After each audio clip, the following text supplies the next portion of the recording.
স্বাধীনতার ৫৪ বছর পেয়েছি কি স্বাধীনতা, এখনো দেখো শিয়াল শগুনের দল করছে আনাগোনা। রংবাজি আর চাঁদাবাজিতে ভরে উঠেছে দেশ, কে বলবে মাগো আমার সোনার বাংলাদেশ। হ্যাঁ দর্শক, গত ৫৪ বছরে এমনটাই ঘটেছে। যাদেরকে আমরা নির্বাচিত করেছি, তারা আমাদের টাকা, আমাদের দেশের টাকা আত্মসাৎ করে তারা বিদেশে পাড়ি জমিয়েছে। এখন আমাদের সিদ্ধান্তের পালা। আমরা কি সিদ্ধান্ত নেব?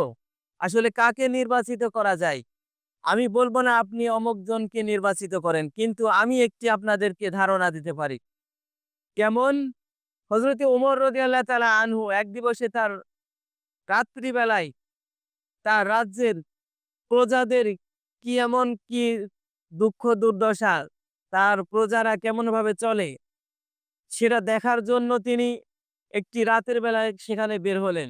তিনি পথের মাঝে দেখতে পেলেন যে একটি মহিলা চুলার ভিতরেই পাতিল তুলে দিয়ে তার ভিতরে পানি দিয়ে পাথর দিয়ে জাল দিচ্ছিল। এদিকে শিশু বাচ্চা খাবারের জন্য আর্তনাদ করছিল। হযরত উমর রাদিয়াল্লাহু তাআলা আনহু সেখানে কিছুক্ষণ অপেক্ষা করলেন এবং তারপরেও দেখলেন যে বাচ্চারা কান্নাকাটি করছে। অতএব তারপরে তিনি ওই মহিলার কাছে গেলেন। দেখতে পেলেন ওই মহিলা পাথর দিয়ে পানি দিয়ে চুলার উপরে জাল দিচ্ছে।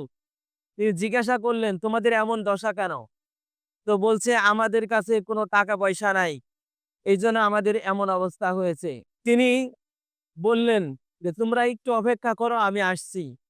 তখন তিনি চলে গেলেন এবং বাইতুল মাল থেকে কিছু খাবার নিয়ে আসলেন এবং ওই মহিলাকে খাওয়ালেন, তার বাচ্চাকে খাওয়ালেন এবং তিনি বললেন যে, "আপনি আগামীতে দরবারে আসুন, সেখানে আমি থাকবো, আরো কিছু দেওয়ার চেষ্টা করব।"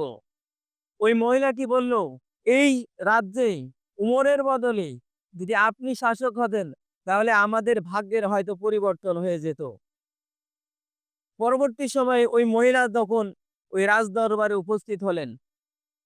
রাজদরবারে উপস্থিত হওয়ার পরে ওই মহিলা একটু ভীত সন্ত্রস্ত হয়ে গেলেন যে, "আমি তো ইনাকে এই কথা বলেছি।" কিন্তু তিনি ওই মহিলা তাকে ক্ষমা চাইলেন।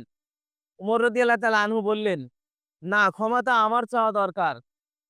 আমার রাজ্য থেকে আপনি অনাহারে ছিলেন। আপনি আমাকে ক্ষমা করে দেন।